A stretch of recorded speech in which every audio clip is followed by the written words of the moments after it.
২০০ বছর আগে রাতারাতি উধাও হয়ে যায় গ্রামবাসীরা। অভিশাপের জেরেই নাকি ভুতুড়ে এই গ্রাম, কুলধারা গ্রাম।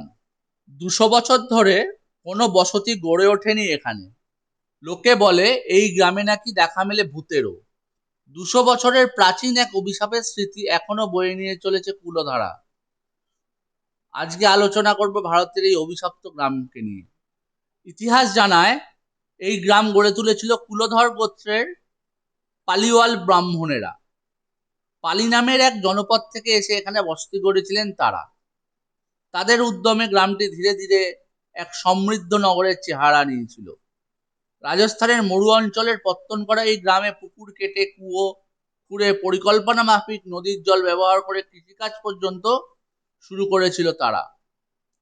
কঠোর পরিশ্রমে সবুজ করে তুলেছিল বন্দা ভূমিকে। শোনা যায় কুলধারা হয়ে উঠেছিল সেখানকার অঞ্চলের সব থেকে সমৃদ্ধশালী গ্রাম। বাইরে থেকে আসা এই মানুষদের গুণের মতো রূপের খ্যাতিও ছড়িয়ে পড়েছিল সারা রাজস্থানে। আর কার্ল হয়েছিল সেটাই।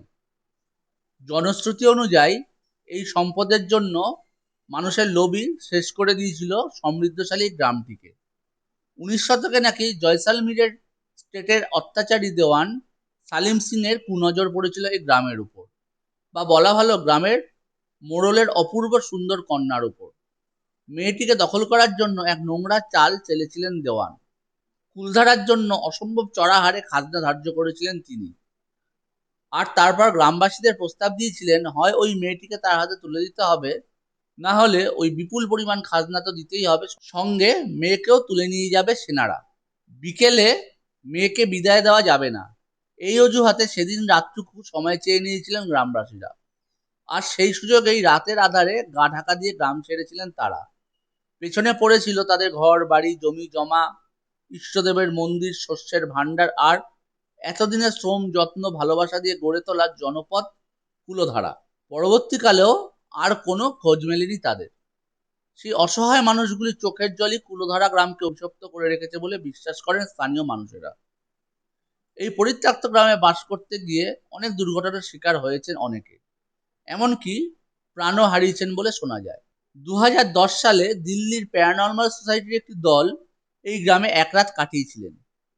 তাদের একাধিক ভৌতিক অভিজ্ঞতা হয় বলেও দাবি করেছিলেন এই দলের সদস্যরা।